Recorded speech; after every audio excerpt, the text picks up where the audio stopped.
हैं। I hope आप लोग सब जो जो मेरी वीडियोस देख रहे हैं अपने अपने घरों में ठीक ठीक है। तो जो है वो फ्रेंड्स, जो लास्ट हमने वीडियो बनाई थी राज कपूर साहब के बेटे राजीव जो है वो कपूर पे, उस पर आप लोगों ने बड़ा अच्छा जो है वो रिस्पॉन्स दिया है और 1000 से भी ज़्यादा जो है व्यूज़ हम अचीव करने में कामयाब हो जो हैं हो गए हैं। तो ऐसे ही आप लोग जो हैं वो मेरे चैनल को सपोर्ट करें तो जो है वो बहुत जल्द हमारा चैनल एक बड़ा अच्छा चैनल बन जो है हो जाएगा। तो जो है वो फ्रेंड्स, आज मेरे जहन में ये बात आई कि क्योंकि एक वीडियो हमने राज साहब के बारे में बनाई और एक उनके सबसे छोटे बेटे के बारे में जो है वो बनाई। तो अब जो बाकी बेटे हैं राज कपूर साहब आपके, उनकी भी लाइव्स और कैरियर्स के बारे में एक आदि जो है वीडियो आपके लिए बनाकर ज़रूर हम आते हैं। तो जो है वो फ्रेंड्स, आज हम जो राज कपूर साहब के बेटे के बारे में बात करेंगे वो उनके सबसे बड़े बेटे हैं, जिनको प्यार से डब्बू भी कहा जो है वो जाता है। अपने ज़माने के एक अच्छे एक्टर और फिल्म मेकर भी रहे जो हैं वो हुए हैं। असल नाम उनका जो है वो रणधीर कपूर है और आजकल वो ज़्यादा जिस बात की वजह से जाने जाते हैं वो ये हैं कि उनकी दो जो है वो बेटियां थीं। उन्होंने अपनी फैमिली की एक जो है वो लेगेसी को आगे लेके चली। और पहले तो हम कपूर ख़ानदान के मेल्स को ही जो है वो सिल्वर स्क्रीन पे देखते थे, लेकिन उनकी दोनों बेटियों ने, जिनका नाम जो है वो रिश्मा कपूर और करीना जो है वो कपूर ने अपने अपने कैरियर्स में बड़ी अच्छी ख़ास काम जो है वो याबी पाई और अपनी ख़ानदान के नाम को आगे लेके चली। तो फ्रेंड्स, डब्बू साहब के बारे में जैसे आप लोग सब जानते हैं कि राज कपूर साहब के सबसे बड़े वो बेटे हैं और बहनों से भी बड़े हैं। और आजकल सिर्फ वो एक ज़िंदा रह गए हैं उनके बच्चों में, और एक उनकी बहन है रीमा जो अभी ज़िंदा हैं। और बाकी तो राज साहब के जो हैं बच्चे जो हैं वो फौत हो चुके हैं जो हैं वो हुए हैं। तो फ्रेंड्स, रणधीर कपूर साहब की जो लाइफ या जो रेयर है उस पर हम अगर रोशनी डालें तो स्कूलिंग कंप्लीट करने के बाद लेट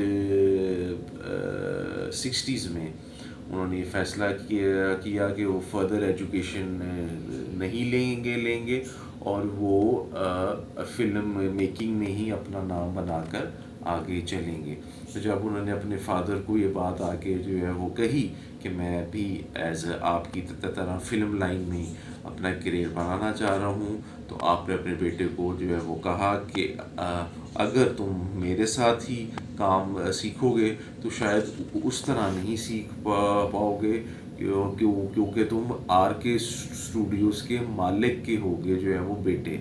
तो मेरा तुम्हें एडवाइस ये होगा कि तुम किसी और डायरेक्टर के साथ उसके असिस्टेंट बन के काम को सीखो, तो ताकि तुम्हें ज़्यादा सीखने का मौका मिले। तो लेट 60s में वो रणधीर जो है वो कपूर ने फिल्म मेकर लेख टंडन के साथ एज एन असिस्टेंट डायरेक्टर अपने कैरियर का आगाज़ जो है वो किया। और उस टाइम पे राज साहब ने सिर्फ उनको सिखाने के जो है वो लिए उनको ये बात भी जो है वो कह दी थी कि कल से तुम मेरी गाड़ी में ना तो आओगे और ना तो जाओगे, तुम बस में आओगे जाओगे, काम सीखोगे, और जब काम सीख लोगे तो फिर मेरे पास आना, फिर मैं तुम्हें ज़रूर कोई ना कोई ब्रेक दूंगा। तो फ्रेंड्स, कुछ साल कुछ दूसरे डायरेक्टर्स के साथ अपने कैरियर को एज एन असिस्टेंट डायरेक्टर उन्होंने काम को सीखा और फिर 1971 में वो फ़िल्म हमें देखने के लिए मिली कि वो काफ़ी तरह की एक लैंडमार्क फ़िल्म साबित जो है वो हुई। उस फ़िल्म का नाम कल, आज और कल था। और उसकी जो सबसे बड़ी एक फ्रेंड्स जो हैं वो जो है वो यूनिक बात थी, वो ये बात थी कि 3 पीढ़ियाँ, 3 जेनरेशंस राज कपूर ख़ानदान की हमें उस फ़िल्म में दिखाई दी। कि उस फ़िल्म में राज साहब भी थे, उनके वालिद जो हैं वो जो हैं वो पृथ्वीराज जो हैं वो कपूर साहब भी थे। और डब्बू साहब ने भी उस फ़िल्म में काम जो है वो किया, एज एन एक्टर भी अपनी डेब्यू की। तो उस फिल्म में दादा, बाप और बेटे तीनों के रोल में जो रियल लाइफ दादा, बाप और बेटे थे, वही दादा, बाप और बेटे हमें उस फिल्म में दिखाई जो हैं वो दिए। और इसकी एक और सबसे बड़ी ज़बरदस्त बात थी कि शायद रणधीर जो हैं वो कपूर वो कोई वाहिद ऐसे एक्टर बने जिन्होंने अपनी ही पहली फ़िल्म को एक्ट भी किया और उस फिल्म को जो है वो डायरेक्ट भी जो है वो किया। तो जो है वो फ्रेंड्स, ये एक बड़ा ही कोई मतलब कि जो है वो यूनिक बात थी कि एक ऐसा शख्स जो खुद अपनी एक्टिंग की डेब्यू कर जो है वो रहा है, अपनी पहली फिल्म में काम कर रहा है और वो उसी फिल्म को जो है वो डायरेक्ट भी कर जो है वो रहा है। और फिर फ्रेंड्स, एक और बहुत ज़बरदस्त बात, ये मैं बातें आप लोगों को इसलिए बता रहा हूँ कि आपको पता चले कि जो है वो राज साहब ने अपने बेटों की ट्रेनिंग कैसे की कि वो कल को अपना नाम पैदा कर जो है वो सकें। कि जो है वो डब्बू साहब बताते हैं कि जब शूटिंग का पहला दिन था और हम पहला शॉट जो है वो ले थे रहे, तो वो कह रहे हैं कि मेरे वाले साहब आए और मेरे मतलब ये जो है वो दादा आए, जिन्होंने मुग़ल आज़म में एम्परर अकबर का वो बड़ा एक ज़बरदस्त रोल प्ले था जो है वो किया हुआ। तो वो बताते हैं कि जब वो दोनों आए तो मैंने उनको सीन जब बताया एज ए जो है वो एक्टर कि आपने सीन ऐसे करना है, तो मुझे दोनों कहने लगे कि जो है वो डब्बू, तुम ये फिल्म डायरेक्ट कर रहे हो, हमें करके दिखाओ कि तुम के हमें हमसे कैसे इस सीन में परफॉर्मेंस जो है वो लेना चाह जो है वो रहे हो। तो वो कहते हैं कि मैं हैरान परेशान कि मेरी पहली फ़िल्म है, मैं एक्ट भी कर रहा हूँ, मैं डायरेक्ट भी कर रहा हूँ और कपूर साहब को मैं बताने जा रहा हूँ कि किस तरह आपने सीन करना है, और अपने जो है वो दादा को मैं बताने जा रहा हूँ कि कैसे मैंने सीन जो है वो मतलब कि जो है वो उनको बताने जा जो है वो रहा हूँ। तो फ्रेंड्स, एक बहुत बड़ा उनके लिए ये चैलेंजिंग टास्क था। लेकिन वो ये बात कहते हैं कि जब मैंने राज साहब से ये बात की कि आप खुद इतने बड़े एक्टर हैं और फिल्म मेकर हैं, तो आप सेट पे आके मुझे कह रहे हैं कि मुझे तुम बताओ कि मैंने कैसे करना है ये सीन।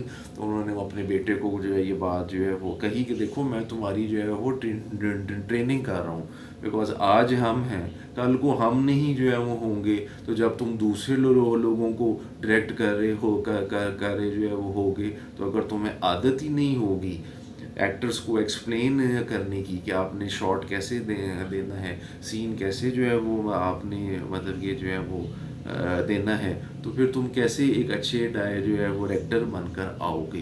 तो फ्रेंड्स, वो फिल्म बनी और उस फिल्म की एक और ख़ास बात ये थी कि उनकी जो रियल लाइफ में वाइफ बनी एक्ट्रेस बबीता, वो भी उस फिल्म में थी। और उस फिल्म के बाद ही उनकी शादी भी हो जो है वो गई दोनों की।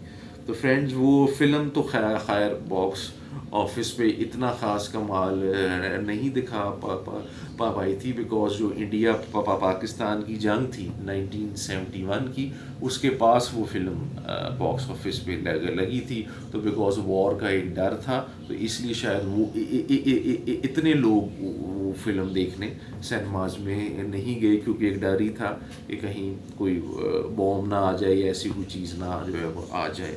तो जो है वो फ्रेंड्स, 1971 में अपनी डेब्यू करने के बाद 1972 में एक लैंडमार्क साल डब्बू साहब के लिए साबित हो जो है वो गया कि 3 स्ट्रेट हिट्स उन्होंने उस साल में दी, जिनमें जब जवानी दीवानी जीत और रामपुर का जो है वो लक्ष्मण, ये 3 सुपरहिट फिल्में दे के उन्होंने एज एन एक्टर एक अपनी पहचान जो है वो दी। और उसके बाद 70s में वो हमें बहुत फिल्म्स में दिखाई दिए, जिनमें हाथ की सफाई, चाचा चाचा, भतीजा, और भी उनकी काफ़ी फिल्में एज एन एक्टर देखने को मिली।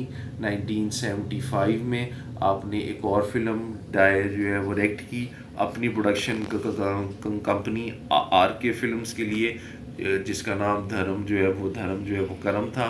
लेकिन धर्म करम बॉक्स ऑफिस पे भी इतना ख़ास कमाल ना दिखा पाई।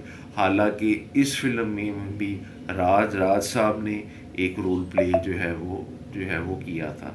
तो यहाँ पर हमें ये देखना पड़ेगा कि 70s में रणधीर साहब एज एन एक्टर तो कुछ हमें अच्छा काम करके दिखाई देते रहे, लेकिन एज ए फिल्म मेकर शायद उनको वो कामयाबी जो है वो नहीं मिल जो है वो रही थी। और फिर फ्रेंड्स 80s में फिर वो दौर भी आया कि जब उनको ये फील जो है वो हुआ कि एज एन एक्टर अब मैं कोई इतना ज़्यादा कामयाब नहीं हो जो है वो रहा हूँ। तो फिर आपने कुछ चंद ही फिर जो है वो फिल्म्स की, जिनमें अमिताभ बच्चन के साथ एक उनकी फ़िल्म बड़ी मशहूर है जिसका नाम है जो है वो पुकार, जो कि गोवा के स्ट्रगल्स पे, गोवा की फ्रीडम फाइट पे वो फिल्म है, जो कि 1983 में आती है।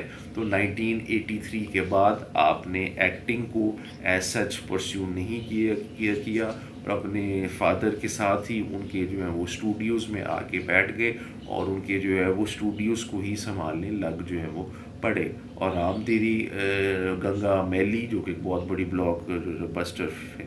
बस्टर जो है वो फिल्म है, उसमें वो एज एन प्रोड्यूसर हमें दिखाई जो है वो दिए। और फिर फ्रेंड्स 1988 का एक वो इंतहाई जो है वो गमगीन दिन आया जब 2 जून को राज साहब इस दुनिया से चले गए। और उसके बाद बड़ा बेटा होने की नाते से उनको उनका ना सिर्फ स्टूडियो संभालना पड़ा, बल्कि जो उनकी एक इनकम्प्लीट फिल्म थी हिना, उसको भी वो संभाल के तो आगे चले। हिना सारी उन्होंने जो है वो डायरेक्ट की, उसको कंप्लीट किया और 1991 में हिना बॉक्स ऑफिस पे लगी और हिना ने तमाम कामयाबी के रिकॉर्ड तोड़े।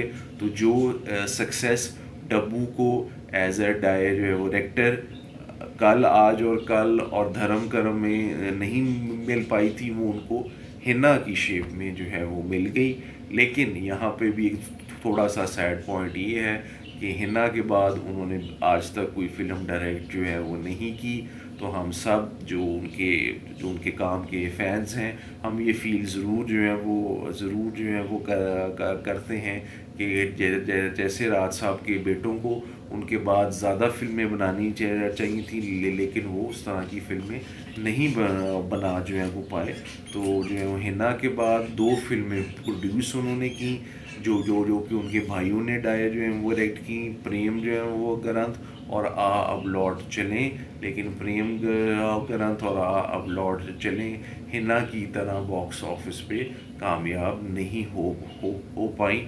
और अनफॉर्चुनेटली अब लौट चलें के बाद आर के फिल्म्स ने कोई फिल्म एज एन प्रोड्यूस जो है वो नहीं की। और आर के जो है वो स्टूडियोज़ भी 2017 में एक आग की जो हो गया जो है वो नज़र। और उसके बाद फिर 2018 के आते आते वो स्टूडियो भी बिक जो है वो गया। लेकिन एज एन एक्टर वो हमें कुछ फिल्मों में दिखाई दिए, जिनमें कि अरमान और हाउसफुल की 1-2 फिल्में, और उसके बाद 1-2 जो है वो फिल्म्स में भी वो एज एन एक्टर हमें दिखाई जो है वो दिए। लेकिन उसके बाद वो किसी भी फिल्म में हमें एज एन एक्टर या एज ए फिल्म मेकर वो दिखाई जो है वो नहीं जो है वो दिए।